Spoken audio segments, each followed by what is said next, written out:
Alright guys, welcome to Ace Tanks. As you can see, I have a mixed tank. I've gotten out of the hobby it's been like 2 years or so. I had my goldfish, but I mean 10 years ago or more, maybe 12 years ago, I had cichlids before. I had a Jack Dempsey, I had a clown knife, and I had a yellow Mbuna like this, but it had the black on the top. This one's doesn't have that much black on the top. But anyways, yeah, I had a few cichlids before, and then here I am 12 years later. I got another tank, and look how I set her up. Like, I learned a lot. I mean, everything, a lot of the technology changed, and I mean, it's just so easy now. Like, I'll just walk y'all through it. This is gonna be kind of a longer video because it's like saying how I set up my tank, and this is probably, it's been maybe 2 months maybe since I set this up. So the fish I bought them as baby fry. Like, they were just 1 inch, you know. Now look at them, they're maybe 2-3 inch. No, I'm just kidding. They're like 1 inch, and they're like 2 inch. Some of them 2 inch. I'll say definitely this Mbuna, yellow striped Mbuna, that's definitely 2 inch. This one's definitely about 2 inch. These are like 1.5 inches. That one's about 1 inch, maybe. Yeah, this one grows really slow. It's a black and white spotted Tropheus. What do they call it? I call it Tropheus now, but it's really called Debozai. See, he's eating. I cleaned the algae off the wall, off the glass. I mean, and then they eat it off the substrate. So yeah, to set this up, first of all, the tank. You need a tank, obviously. The tank I found on the side of the road. Believe it or not, I got this tank for free. And this tank size is, I want to say, it's like 50 gallons or so.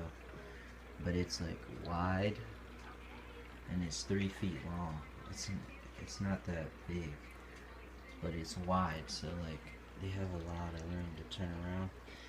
So you need a tank, I would say at least 50 gallons. To be honest, yeah, like 40-55 gallons, that's a good starting tank. I'm not gonna leave them in here for their whole life, but when they need to grow up, obviously. So this is fine for, like, you know, a few months, maybe even up to 6 months, you know, maybe up to a year you can have them in here, but you gotta transfer them eventually. And then obviously you need hiding spots. These Mbuna, I also got a peacock back here, and for some reason I don't see my, it's probably hiding, but I got a I got a blue hat somewhere. Okay, he's back here. Show y'all real quick. Show y'all it's an electric blue hat, or peacock, whatever. I don't know. I don't really know too much. Like I said, I've done a lot of research. There he is. Yeah, you need a tank, obviously, and the way I did it was, I got the tank, I went ahead, I didn't have this filter at first, I had an older one, but I filled it up, put a filter on it. It came with these glass tops, which are nice. I mean, they're not in perfect condition, but this was used. This, I broke the taps off. I'm kind of upset about that. I try to use silicone. Don't use silicone. That will just come right off. It's too like, it bends too much. You gotta use like a harder glue, maybe super glue. So you need a tank. You need a filter. The filter I have is for up to 75 gallons, but the reason I got that filter is because you want to over-filtrate your system. So you get the tank, you get the filter, and since you're dealing with African cichlids, they need a heater. So this heater I have here is a 300 watt. So, and that's enough. That's a lot of heat actually for the tank. But I just cranked it down, you know what I mean? Turn it down, and I'm running at about, as we can see here, about 80. Let me try and get the focus. About 80 degrees here. As you can see, the red. It's kind of hard to focus. About 80, you know, around there, 80. So you need a heater definitely, because these guys they require, you know, heat. Not too cold, not too hot though. So you gotta find that kind of like 70, I think 78 to 82. That's what I would say is a good range for Africans. And then after you get the heater, obviously you need a thermostat so you can, I mean, these heaters run thermostats, but you gotta be careful because sometimes they're a little off. Like I'm maybe running at a little bit less than 80, and it cranked it past 80. So just be careful, mind those temperature. These cichlids are temperature sensitive. Now I did,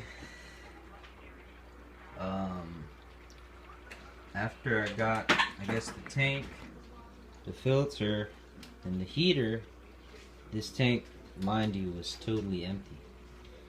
So then after that, you could put the water in, but then you don't have any of the stuff, so you need some water treatment.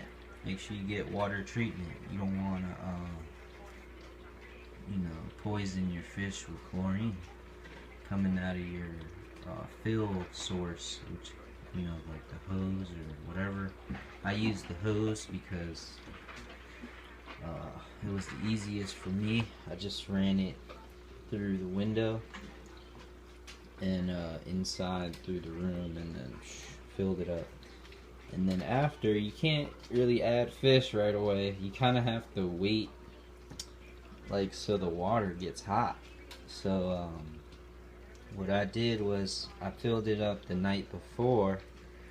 I had gotten 2 cichlids, or I had gotten this peacock and another OB that passed away, and I'll tell you in another video about how some of my fish passed away, because that does happen, and that does happen. That's the reason I got so many. You know, you might have some of them die off, and it's different reasons, so I'm not going to get into it too much. I'm just getting into how I set up this tank. And so it was completely empty. I filled it up, I put the heater up. The next I put the chemicals in that night, and the next day I got those 2 fish. I got that one and this OB, and then I had added beneficial bacteria and the water treatment, and they were doing just fine. I got them this thing. They were swimming around. That was fine. I had gotten them 2 of those. You know what I mean? Then I added the sand. Boom, boom, boom. Actually, you can see, if you look closely, I had added, a white rock, because like I didn't really know what they needed. I just liked the white rock. I said I'm gonna do white rock, and that's what I want. So I did that, but then after the research I said, oh no, they need sand. So I got African Cichlid sand substrate. So this, it actually helps maintain your pH higher, you know, or whatever. It raises the pH for cichlids. And I don't know, I just liked how the substrate came out. I mean, it changed the whole tank. And obviously you need a few bags of the sand, a few bags of the rock if you want to do it like this. This is a custom. I mean, they don't sell it like this. But yeah, so you need substrate. I found this on sale. This is actually a turtle thing, but it's water, as long as it's water safe and it can get wet. So then, yeah, let me move this over so you guys can see the other decoration right here. These decorations I got from somebody online on Craigslist. They gifted me a tank, and I'm gonna shout him out because it was part of when I did my first rescue, and I said, oh, I like these fish, I like this tank, and I ended up getting, what is it, about 9 goldfish, from different type of goldfish, and just like pretty large goldfish. The one he had, which was the biggest, he had for 8 years, and I got those fish a few weeks ago. And so yeah, for the smaller fish, they like these little caves, and they go and they hide. So you need that. You need substrate. You need hiding spots. Oh, I'm leaving out the air. So if you want, they're gonna need an air pump. So this one is for 60 gallons, and it does the job. And I was running 2 of these air stones, large. I like the large ones for some reason, because they create kind of like that bubble wall effect. And after I did more research, I realized, hey, you know, if that ever messes up, I still have a sponge filter backup. Well, I meant the filter, not the pump. The pump, I need it. The pump runs this, let me get it back to you. This sponge filter here. And what this does is this, you get a little reflection of me. And I'll put my face in the video later. Not right now. But yeah, this sponge filter, what it does is it uses the air to create a suction, and this pulls in, you know, pulls in poop and like food, and then they'll eat the food and algae off of this. And it's real easy to clean. You just take it out, you know, take it out, take some tank water out, and then clean it with tank water, so you don't, like I said, you don't poison the fish. You want to use tank water every time you're cleaning your filter media and all that. So yeah, this also creates beneficial bacteria. So when you're changing that filter, that has all, you know, you change it, you put the new one, and then you're like, crap, all that good stuff that was there with the bad stuff is gone. So then you say, oh, I still have this beneficial bacteria. So you're never worried about shocking your fish too much with, you know, without having enough to run the tank. What I'm learning now is you gotta let the tanks run, man.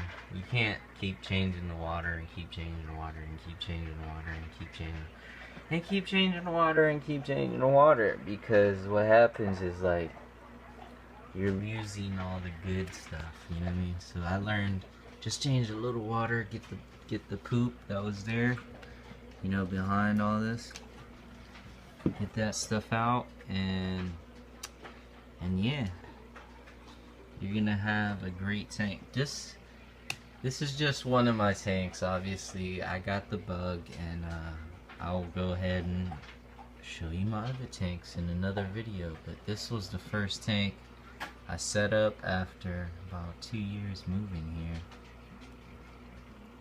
and I guess I'll show you all the fish I have in here. I got these Kenyai. They're kind of like striped in Buna, with the lines going up, you know, down, and the males to stay blue like this, and the females kind of change like this, like yellow too. And then these are, I think they're called Artostrudis or something.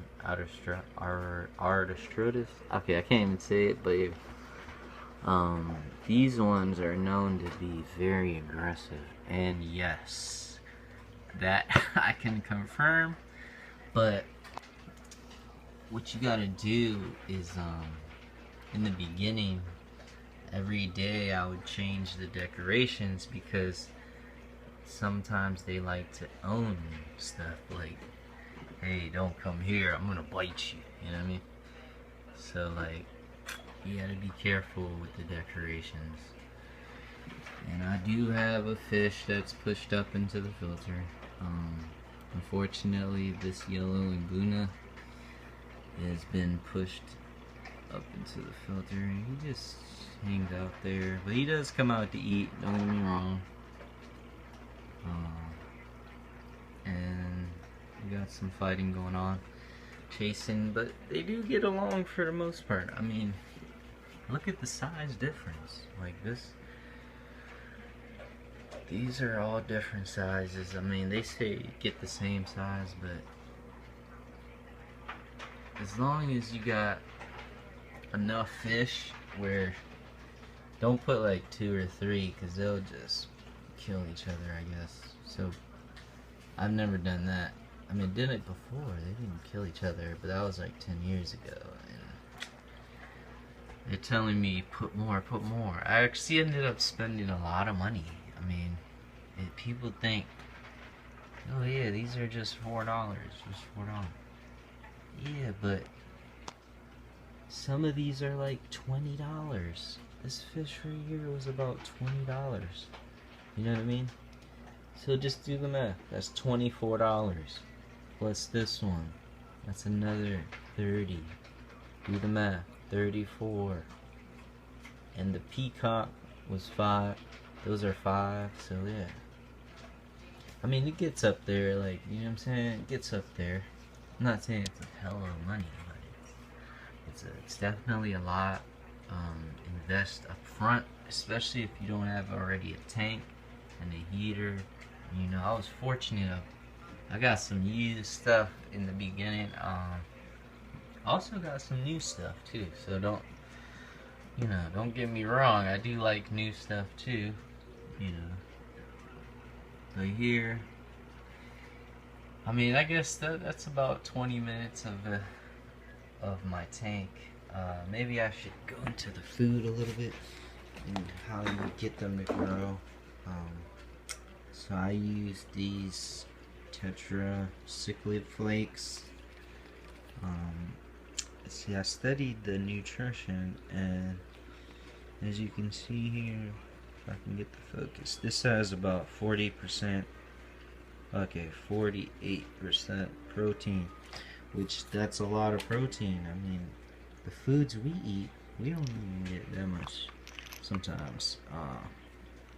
Okay, excuse the jar, but this is actually, okay, and if you live in Maryland, we got legalized stuff here for medical use. Anyways, I got algae wafers in here, and yeah, sometimes I break them up. Oh, I didn't even get to mentioning, I have a pleco in here too. He's back there, you see? But yeah, I give them algae wafers. And Bunas are big on getting, like, you know, Well, maybe I can go ahead and give him an algae wafer. As you can see, that will go after him.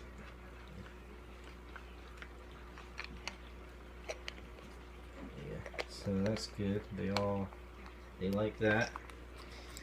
And then let me get to my other food, which is this food I like a lot. This is an omega-1, cichlid pellets with it says super color. They do sink to the bottom, so for the fish that eat from the bottom, it's easy to feed them. And here, I'm just enjoying them picking at the algae wafer. It's a pecking order, obviously. The bosses eat first, so you can't eat. You gotta wait your turn, so obviously. And then here we got 42% protein, and they tell you the ingredients. But yeah, so these are the 3 foods